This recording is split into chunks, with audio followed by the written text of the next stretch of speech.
Thank you very much, Mr. Chairman, and thank you for Dr. Menasheri and everyone in the center for enabling me to participate in this conference, which has been very educational to me. The title of my presentation and the paper is, as the chairman just introduced for me, the secularization of the Iran's Faqih-headed Islamic State. And my discussion is meant to be the longer-term consequences of one of the outcomes of the February 97 revolution in Iran. And I was very encouraged yesterday by the discussion of the first presentation, the presentation of Professor Aniveri, that he also talked about the possible consequences, long-term consequences of the revolution in 97. And along the same line, my argument and the findings are meant to be some good news for everybody who is interested in Iran. My only caveat is that it may not be huge good news, maybe very small good news, or even no news, but I try my best. So the secularization of the Islamic State, the thesis of the secularization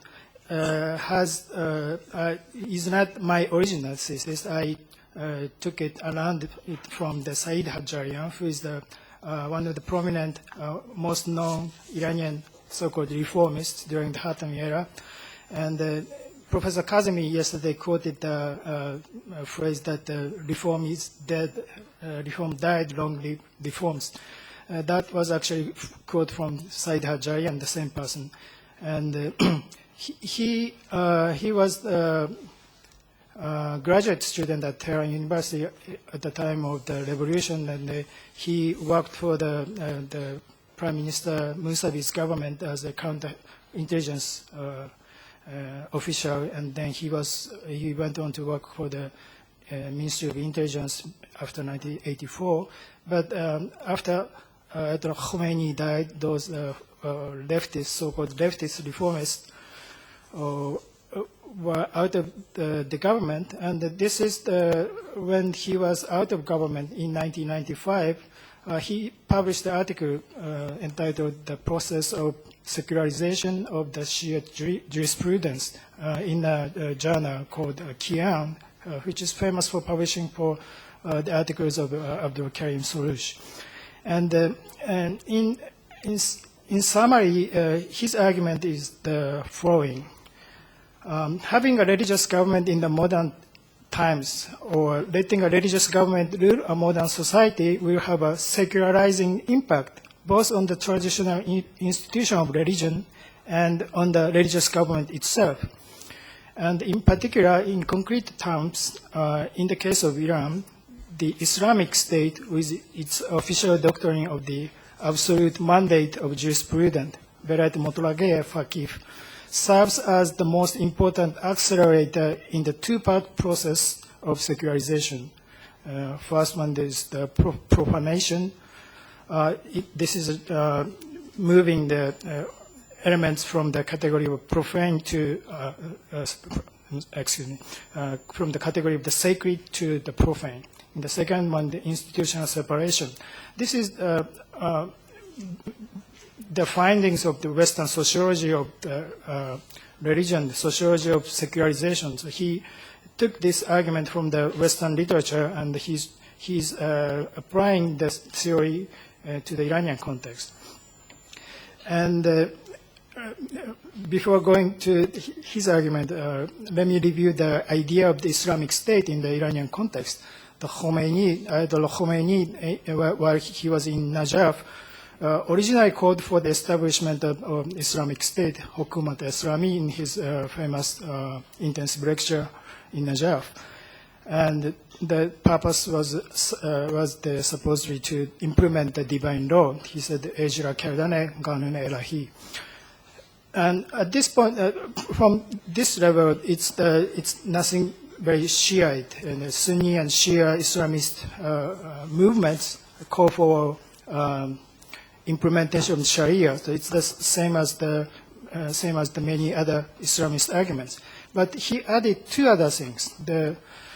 But he also believed that this will be the state headed by the Islamic jurisprudent, Hukumat Mujtahid. This phrase comes from his earlier work, the Kashf al-Asrar, when the first book Khomeini wrote on the political affairs. So in Kashf al-Asrar, he used the term Hukumat Mujtahid. And later, this is Hukumat Variye Faqih, or Hukumat Islami in the 70s context. But so in this sense, it's a very peculiar Shiite, and among the Shiite scholars, he wasn't. There was no consensus, as we all know, that not all the prominent scholars, Shiite scholars, supported the idea of Variye Faqih, but this was his.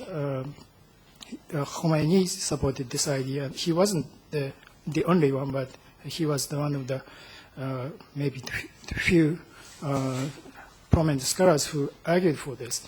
And he also said this mandate to rule, Verayat, which is to say the ruler's discretionary executive power is quite vast as that of the Prophet Muhammad when he had stayed in Medina.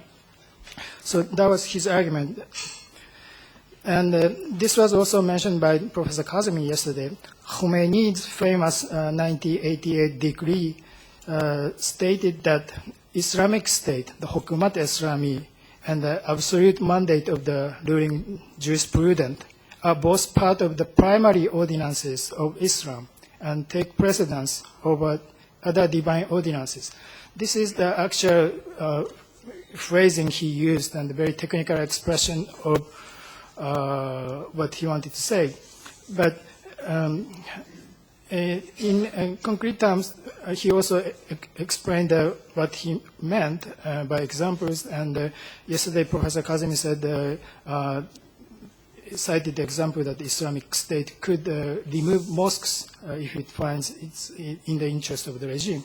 But here, I summarized that the state can prevent the implementation of other ordinances. I suspend part of Sharia for the duration that doing so is supposed to be in the interest or expediency of Islam and the country. He said, Maslahat Islam ba Keshvar.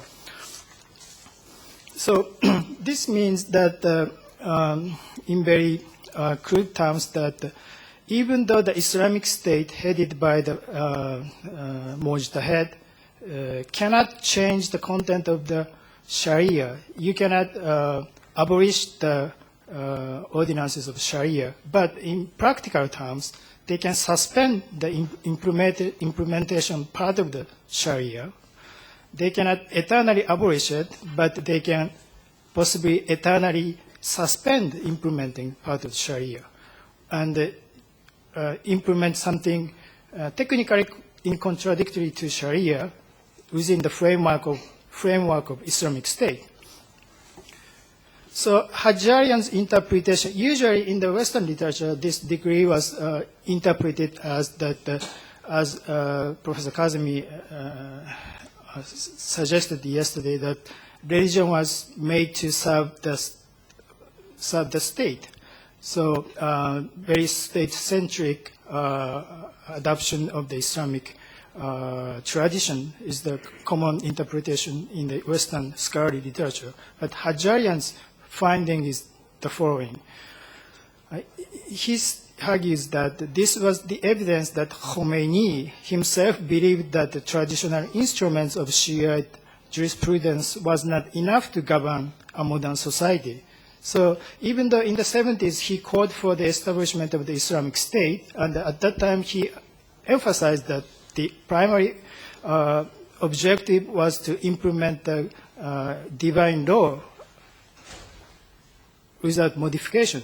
But now, after almost 10 years of the actual ruling the Islamic State, he came to emphasized that traditional it was not enough to govern a modern state like Iran state. So he introduced this concept of expediency, maslahat, but Hajarian's interpretation is that this wasn't particularly original for Khomeini. This expediency principle was also what a modern state requires. So what Khomeini realized at this point was that Islamic state has to be Islamic and modern state. So hence the conclusion, according to Hajarian, that the Faqih-headed state serves as the most important accelerator in the process of secularization of the Shiite jurisprudence and institution, especially the institution of Marja Tagrid, and that's the institution of Grand Ayatollahs, and also the Islamic State. What he means is that because the fiqh Islamic jurisprudence was supposed to be the method of the rule for the Islamic State, but actually running the Islamic State made the mujtahids realize that you have to reform the jurisprudence. You have to bring in a new element such as maslahat, the expediency, and that experience of governing secularized the Shiite jurisprudence and also the institution of Marja Tagrid, because the state will take over much of the work that the Marja Tagrid used to do and subordinate those institutions of Marja Tagrid, and also having running during modern society makes the state, Islamic State itself, more and more secularized. And the second part of my paper is Hajarian made his argument in 1994 and 1995 based on the evidence from the first 10 years of the Islamic Republic of Iran. That is that he used examples from the Khomeini period. But Khomeini died in 1989, and it's been more than 20 years since then. And so in my paper, I examined some of the things that happened after Khomeini died and during the Khamenei period, and tried to examine the actual developments against the thesis of Hajarian. So here I examine three aspects. The first one is the succession of Ali Khamenei as the ruling jurisprudent. This is relevant because he was not considered one of the Marja Tagrid in 1989, and even today, most people don't think he qualifies as the Marja. So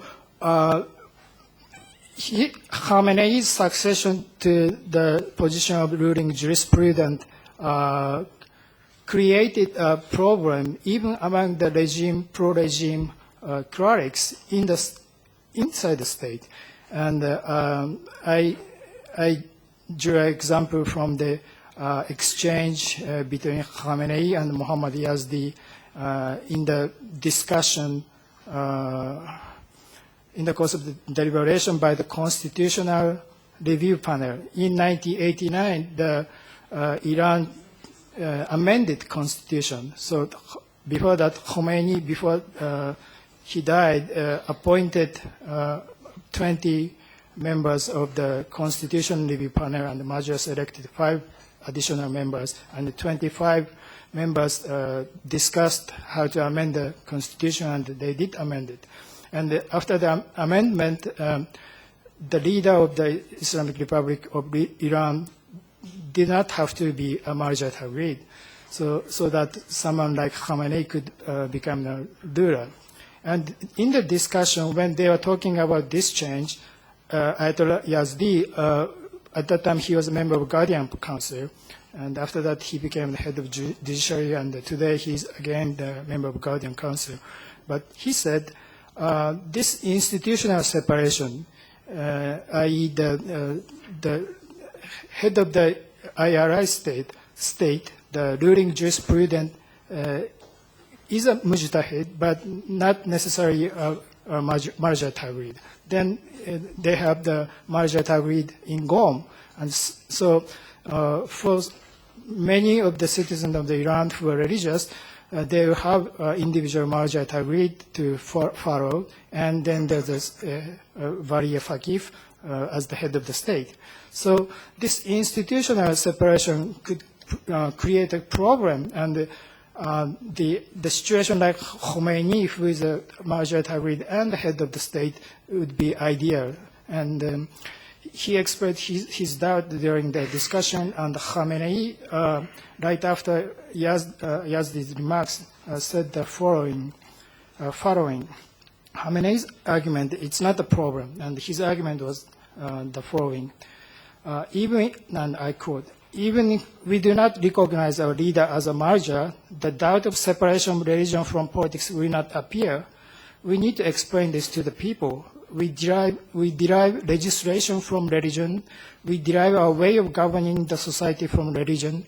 Religion is not separated from politics because, as the head of the regime of our society, we will choose someone who possesses the Shari'i proof of rulership, that is, being jurisprudent and being God-fearing.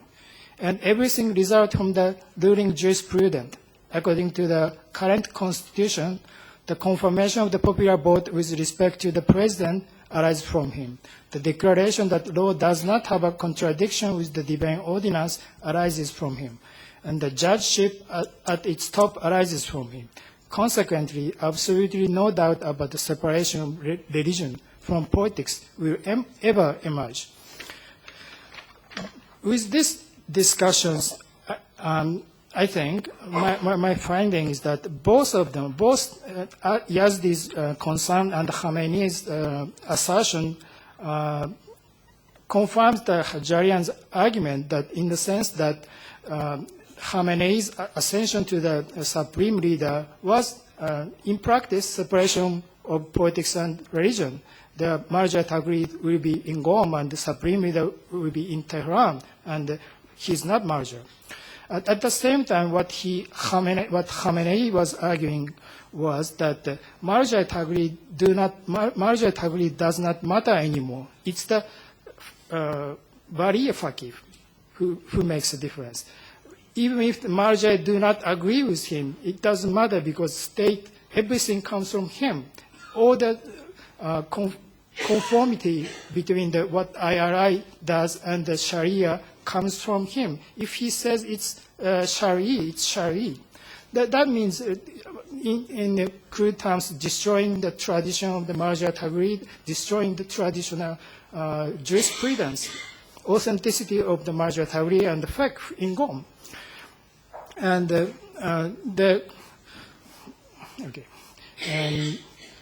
the second example is this. The Experience Council and the relation between the Experience Council and the Sharia.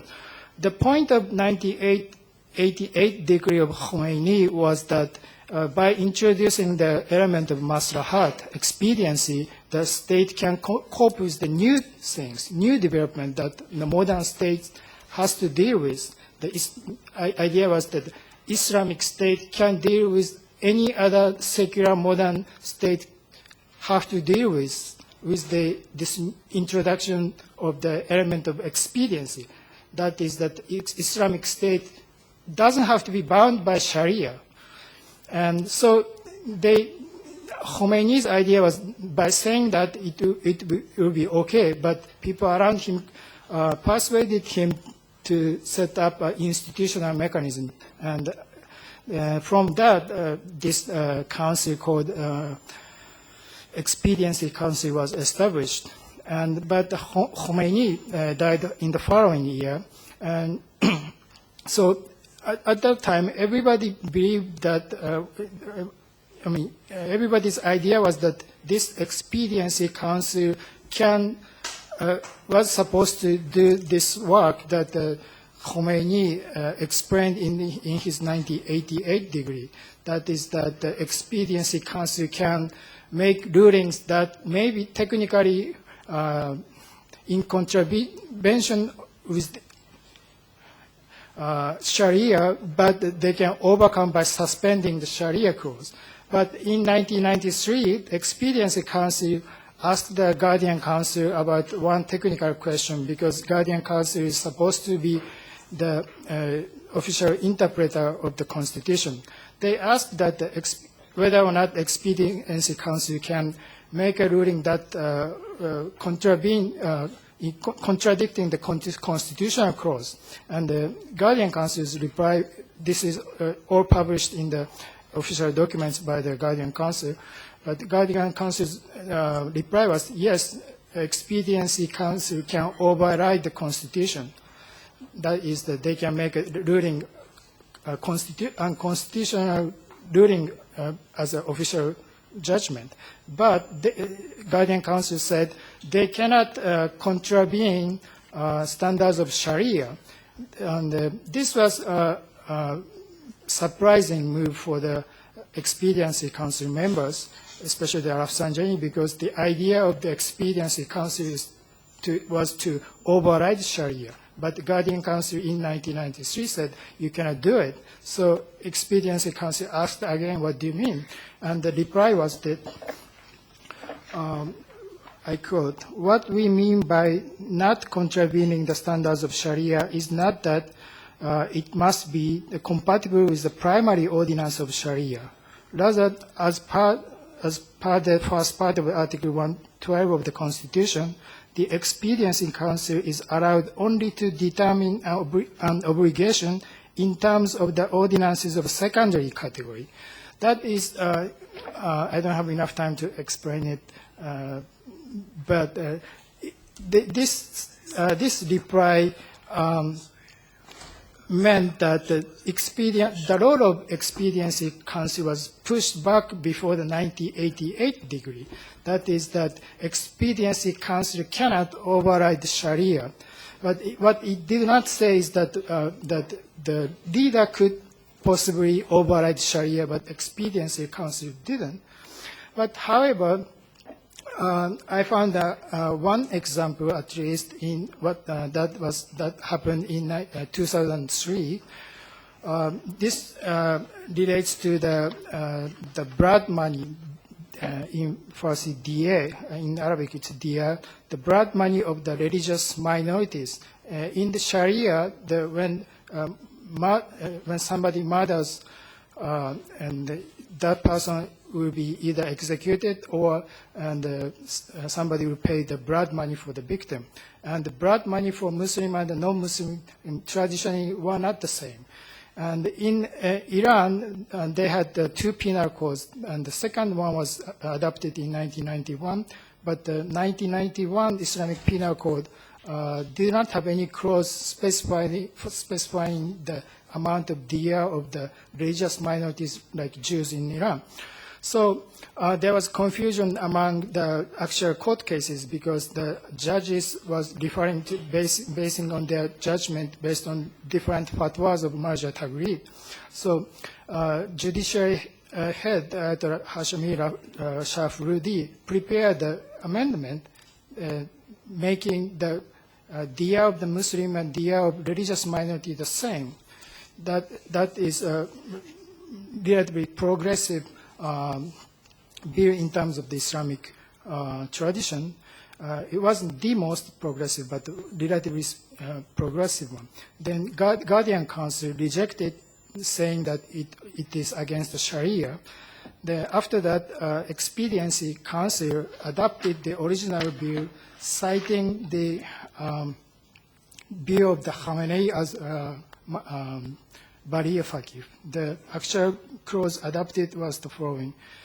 I quote, the following will be added to a note to the Article 297 of the 1991 Islamic Penal Code.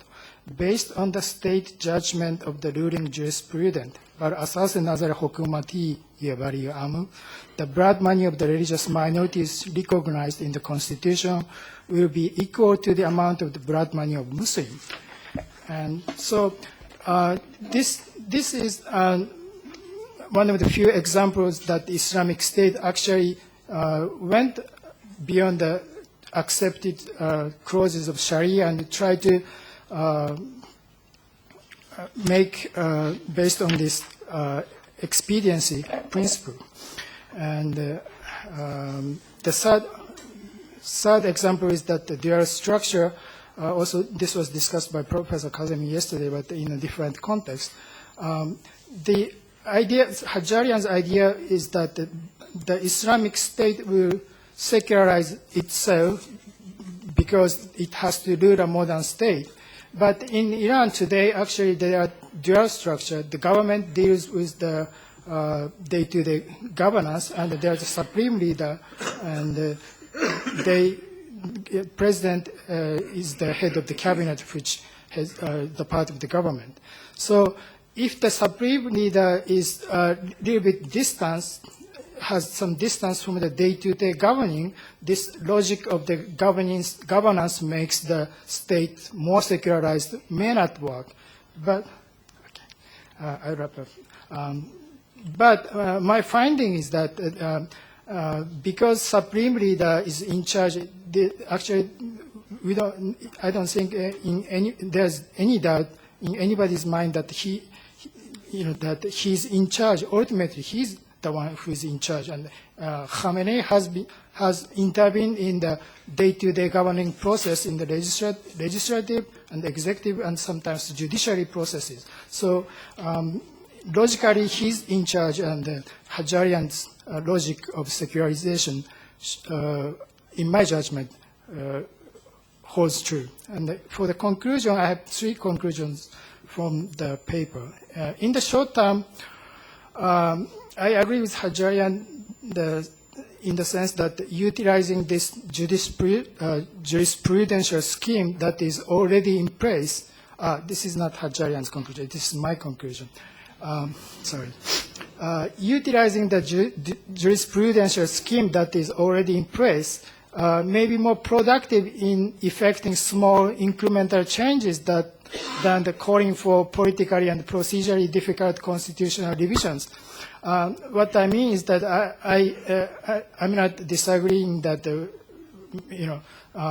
constitutional change and more fundamental change is required. I agree with that position. But for the short term, because the calling for constitutional amendments is practically difficult under the current conditions. So utilizing the scheme of Hukm Hukumati and Bari Faqih's intervention may be more productive in effecting small incremental changes that, like the change they effected in the case of religious minorities there.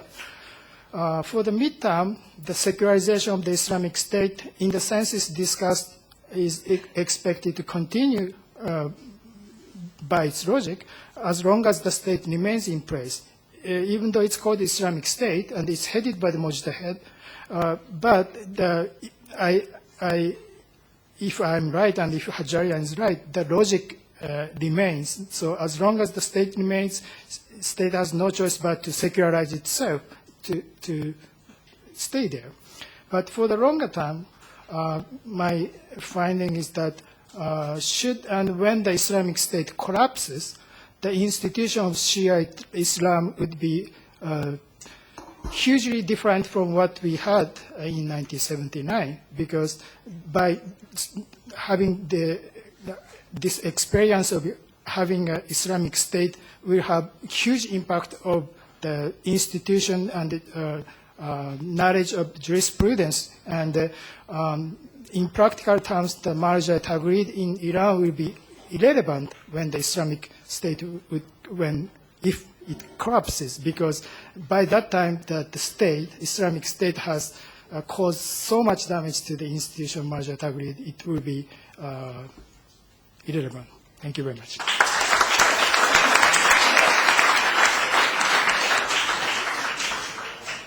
Thank you, Professor Matsunaga. You will agree with me that we gave some extra 10 minutes, but it was worthwhile, and especially making all this way from Tokyo, so 1 minute per each 1,000 miles the way from Tokyo to Tel Aviv. Okay, thank you very much, and I'm sure we will have a lot of questions to your